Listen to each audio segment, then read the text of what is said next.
예, 인사드리겠습니다. 국회 환노위 소속 안양 만안구 출신 강덕구 의원입니다. 지금 국민의힘과 일부 언론의 김문수 국무총리 후보자 공격이 선을 넘은 지 오래입니다. 국민의힘은 능력 검증은 제쳐두고 오로지 신상 털기 망신주기에 혈안이 되어 있습니다. 그 선봉에 주진우 의원이 있습니다. 그래서 주진우 의원과 같은 기준으로 저희들도 검증에 나서고 있습니다. 오늘은 주 의원의 아버지와 과거 담당했던 민교투 사건과 관련해서 사실을 말씀드리려고 합니다. 민교투 사건은 1986년 공안당국에 의해 이적단체로 조작된 사건이었고 5번의 선생님들께서 옥살이를 하셨습니다. 그런데 이 사건은 2년 전 재심을 통해 무죄가 선고됐습니다. 관련해서 당시 조작 수사로 억울하게 옥살이를 하셨던 분들 중 2분이 오늘 함께 하셨습니다. 먼저 소개를 드리겠습니다. 그 당시 억울하게 누명을 썼던 윤병선 선생님이십니다. 노현설 선생님이십니다. 오늘 기자회견은 제가 먼저 준비한 기자회견문을 낭독하고 그리고 2분의 선생님의 발언으로 진행하도록 하겠습니다. 그럼 제가 준비한 기자회견을 낭독하겠습니다. 주진우 의원님, 김민석 후보자의 가족을 문제 삼았던 그 기준 지금도 유효합니까? 그렇다면 이제는 의원님의 가족, 특히 아버지 주대경 전 검사에 대해서도 국민 앞에 설명하셔야 합니다. 1986년 민교투 사건을 주진우 의원은 아십니까? 전두환 정권 시절입니다. 민주교육을 염원하던 교사들의 자발적 모임, 민교투는 공안당국에 의해 이적단체로 조작됐습니다. 이 과정에서 서울대 사범대 출신 교사들을 포함해서 6분이 국가보안법 위반 혐의로 구속 기소되었고 그중에서 5명은 유죄 판결을 받아 실형을 살기도 했습니다. 당시 이 사건을 맡았던 공안검사 중 한 명이 바로 주진우 의원의 아버지 주대경 검사였습니다. 수사 과정에서 불법 구금, 고문, 영장 없는 압수수색, 강압적 자백 유도 등 그야말로 심각한 인권 침해가 자행됐습니다. 공안검사들은 젊은 교사들을 간첩으로 몰아 인생을 송두리째 무너뜨렸습니다. 그리고 37년이 지난 2023년 서울중앙지방법원은 이 사건이 공안 조작이었다는 사실을 인정해서 전원 무죄를 선고했습니다. 법적으로도 역사적으로도 명백히 잘못된 수사였음이 확인되었습니다. 주대경 검사와 주대경 검사의 아들인 주진우 의원에게 요구합니다. 민교투 사건은 조작된 수사였습니다. 그러나 억울하게 고통받은 교사들에게 지금까지 주대경 검사는 사과 한마디도 없습니다. 국민들이 지켜보고 있습니다. 지금이라도 사과하십시오. 젊은 교사들을 간첩으로 몰았던 공안검사 주대경이 축적한 재산 일부는 아들 주진우 의원과 그리고 주진우 의원의 아들인 손자에게로 되물림되었습니다. 그런데 주진우 의원이 물려받은 것은 재산만이 아닙니다. 주진우 의원은 범인을 정해놓고 의도한 대로 수사에 단정 짓는 그 못된 기질까지 아버지로부터 물려받았습니다. 그리고 그 버릇을 여전히 못 버리고 김민석 국무총리 후보자는 물론 가족까지 악마화하고 있습니다. 아버지가 그랬던 것처럼 비열하게 그리고 비인간적으로 한 가족을 무너뜨리려 하고 있습니다. 지금 이 시점에서 주진우 의원과 아버지 주대경 검사의 과거를 조명하면서 극명하게 대비되는 김민석 후보자와 어머니 김춘호 교사를 떠올리게 됩니다. 1986년 민교투 사건 조작 사건이 벌어지던 그 즈음 김민석 후보자는 5.18 민주화 운동을 알리려던 미 문화원 사건으로 인해서 3년간 독방에 복역 중이었습니다. 아들이 구속되자 어머니 김춘호 교사는 민주화 운동에 적극 나섰습니다.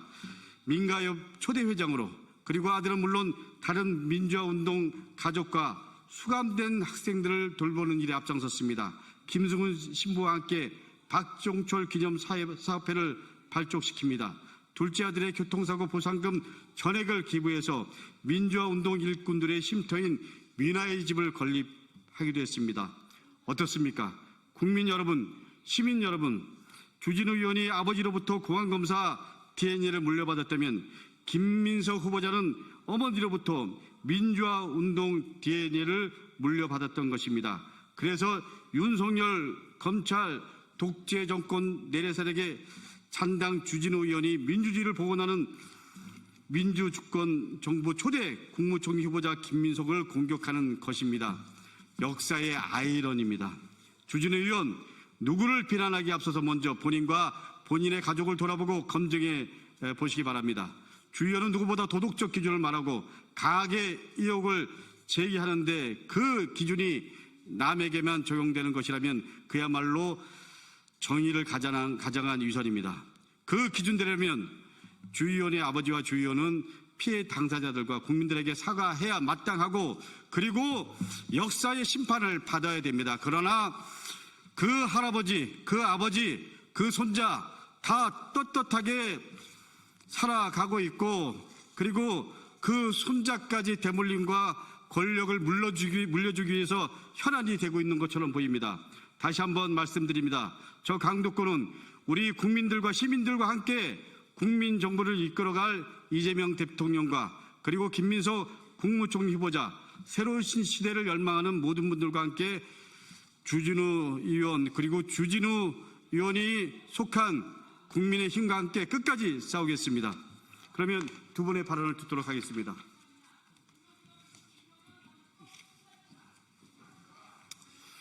안녕하십니까. 저는 1986년 관악고등학교에서 재직 중에 9월 19일 날 밤늦게 사법경찰 3명으로부터 어떠한 압수수색 영장이나 체포영장 없이 강제로 연행이 되었습니다. 지금 나중에 알게 된 사실은 서울시경의 대공분실이었던 장안동에 있는 대공분실이었습니다. 거기서 이미 일주일 동안 고문과 협박을 받고 있던 노현선 선생님이 쓴 자술서 한 이만한 양의 자술서를 보여주면서 거의 그대로 베끼라고 해서 거부를 했더니 무자비한 폭행 그리고 욕조에 물을 담아놓고 물고문까지 시켜서 저는 그때 바로 중이염이 생겨서 나중에 교도소에 갔을 때까지도 계속 치료를 받아야만 했습니다. 결국은 경찰은 우리 교사들 6명이 저희 집에 모여서 올바른 교육이 무엇인가 이거에 대해서 같이 토론하고 학습하고 이랬던 모든 과정이 경찰은 북한을 이롭게 하기 위한 이적 행위였다. 이렇게 몰아가기 시작했던 것이죠. 거기에서 거부하면은 끊임없는 그 고문을 당했던 것입니다. 그리고 나서 검찰에 넘어갔을 적에도 그 당시 저희 6명의 선생님들을 2명의 공안검사가 담당을 했는데 저하고 노현선 선생님이 처음에는 신광옥 고등검찰관의 취조를 받았습니다. 그러다가 나중에는 노현선 선생님은 주대경 검사한테 넘겨지고 나머지 이장원 선생님, 이상대 선생님, 송원재 선생님, 한상훈 선생님까지 주대경 검사가 취조를 했습니다.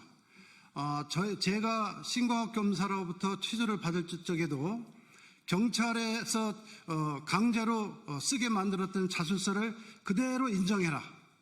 인정하지 않으면 형을 더 많이 높여서 기소를 하겠다. 이런 협박 속에서 취조를 받았습니다. 마찬가지로 주대경 검사도 함께 저의 끌려갔던 저희 선생님들에게 동일하게 경찰에서 강제로 고문에 의해서 작성된 진술서를 그대로 인정하라고 강요를 했습니다. 그래서 이 모든 과정이 사실은 공안검사의 협박 속에서 취조가 되었고 그걸 그대로 지장을 찍게 되었던 것입니다. 이 과정은 재판 과정에서도 분명하게 고문당했고 우리는 무죄라는 것을 끊임없이 증언했습니다마는 결국 1심에서는 저는 1년 6개월의 실형을 받았고 나머지 동지들은 교사들은 1년을 받고 교도소에 계속 수감이 되었던 것입니다.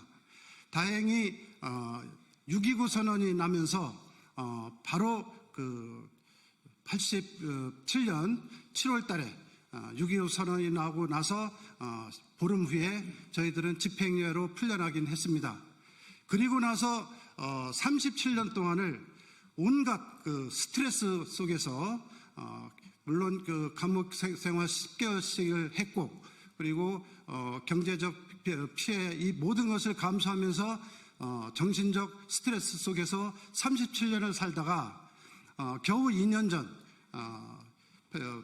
2023년 10월 12일 날 재심에서 전부 무죄를 받았습니다. 그리고 나서 저희는 기자회견을 통해서 그 당시에 수사당국 공개적으로 사과하라고 하고 우리를 감옥에 엮을 수 있었던 근거는 국가보안법 위반이었습니다. 그래서 국가보안법 7조 이것도 폐지할 것을 같이 요구했던 것이죠. 그러나 지금 어떻습니까? 그 당시 수사했던 경찰 그리고 협박을 일삼아서 강제로 기소했던 그 공안검사 주대경 아무런 공개적인 사과 없이 지금 아주 얼마나 잘 살고 있습니까? 그리고 아들까지 이것이 대물림 되어서 지금 국회의원까지 하고 있는 실정입니다. 저는 이재명 대통령께서 그 현충일 날 일제 친일파 했던 인간들이 3대에 걸쳐서 호의식하고 독립운동했던 우리 그 선조들은 3대가 다 망했다. 앞으로는 이런 일이 없도록 하겠다고 하는 발언에 대해서 감격했습니다. 이제는 그 당시 독재 권력에 아부하고 무고한 우리 교사들까지 국가보안법으로 기소했던 공안검사들 이제 처벌해야 됩니다. 그 모든 그 당시 공안검사들이 재심을 당한 사건의 담당 공안검사들은 반드시 소급 적용해서 처벌해야 된다고 생각하고 지금이라도 당장 공개적으로 사과해야 된다고 주장합니다. 이상입니다. 우리 노영석 선생님. 저는 지금 다 말씀드렸기 때문에 간단하게 몇 가지만 말씀드리겠습니다. 예. 간단하게 주대경 검사, 제가 지금 이걸 공개적으로 이게 말씀드리는 거는 참 모호합니다. 왜냐하면 검사라고 하는 것은 어린아이들이 생각하기에는 이 정의를 실현하고 악을 소탕하는 그러한 직책을 가지고 있는 그 숭고한 그런 직책이라고 생각할 겁니다. 그런데 제가 거기에 대해서 아니라고 하는 그런 이야기를 하는 그런 비극적인 그런 일이 되겠는데 딴 건 다 거두절미하고 이 주대경 이 공안검사는 당시에 제가 28, 9이었습니다. 이럴 때 이 주대경 검사와 그 만남은 결국에는 그 후에 그 실체를 알게 됐습니다. 그때 당시에 제가 고문받고 했던 거는 다 다른 사람이었지만은 실질적으로 그걸 종합한 사람은 주대경 씨였습니다. 왜냐하면은 처음에는 그 주대경이라는 이 사람인지를 몰랐습니다. 재심하면서 정확하게 알게 되었는데 이 주대경이라는 사람이 이 공안검사로서의 그 위치일 때 제가 이 경찰에서 그 고문을 받고 한 이거를 어떻게든 간에 이 검찰 단계에서는 이거를 바로 잡아야 되겠다라는 그런 일념으로 이 검사를 보자고 했습니다. 이 검사를 좀 뵙게 해달라. 그 수사를 담당하는 그런 사람만 저를 담당을 했는데 그러면은 저보고 반성문을 쓰라고 그랬습니다. 그러면 검사를 만나게 해주겠다고. 그래서 반성문도 썼습니다. 이 반성문 쓴다라는 게 보통 일이 아닌 거예요. 제가 실토를 그걸 인정을 하는 건데, 근데 어떻든 간에 검사를 봐서 인정을 좀 받아야 되겠다, 말을 해야 되겠다라고 해가지고 요구를 해서 반성문까지 썼습니다. 근데 제 취조받을 때는 끝내 나타나지를 않았습니다. 그래서 어쩔 수 없이 이제 재판에 이제 들어가게 됐는데, 재판에 들어가기 전에 그때 그 나타난 사람이 주대경인가를 나중에 알게 되었습니다. 이 주대경 검사가 그때 당시에 저를 보자고 해놓고서 얘기하는 소리가 뭐냐면은 재판할 때 허튼 소리 하지 말라는 거였습니다. 쉽게 말씀드리면은 고문한 얘기 이런 쓸데없는 소리 하지 말라는 거였는데, 제가 그때 당시에 고민이 많았습니다. 그러면 형량이 더 높아질 거라고. 그거 우리 마음대로 한다고. 그래서 고민을 했지만은 그래도 이거는 아니다라고 하는 그런 일념으로 재판 과정에서 실토를 했습니다. 그런데 그때도 조금 얘기하고 다 제지를 당해가지고 일부 처음 부분만 하루치 부분, 그때 그 일주일치의 그 이야기를 할 작정했는데 하루치 부분 정도도 잘 못하고 그걸 제지를 당했습니다. 나와서 뭐 이제 재심을 할 때 보니까 주영 그 이름이 실제 저는 한강옥 검사인 줄 알았는데 알고 보니까 주대경 씨였어요. 주대경 씨가 그때 당시에 또 이게 다른 조사를 재심하면서 조사를 해봤더니 저를 신고한 이 복사집의 그 주인은 간첩 신고했다 가지고 간첩 그 포상금을 받았어요. 간첩 포상금은 지금 집 한 채입니다. 그때 당시에 그 일개 시민에 대해서 그런 포상금을 줬더라고요. 어이가 없죠. 그래서 이해가 됩니다. 주대경 씨가 그래서 양심을 저버리고 그래 출세에 눈이 어두운 것은 바로 이런 거였구나. 지금이라도 최소한의 사죄를 해 주시길 바랍니다. 이상입니다. 백브리핑 양에서 계속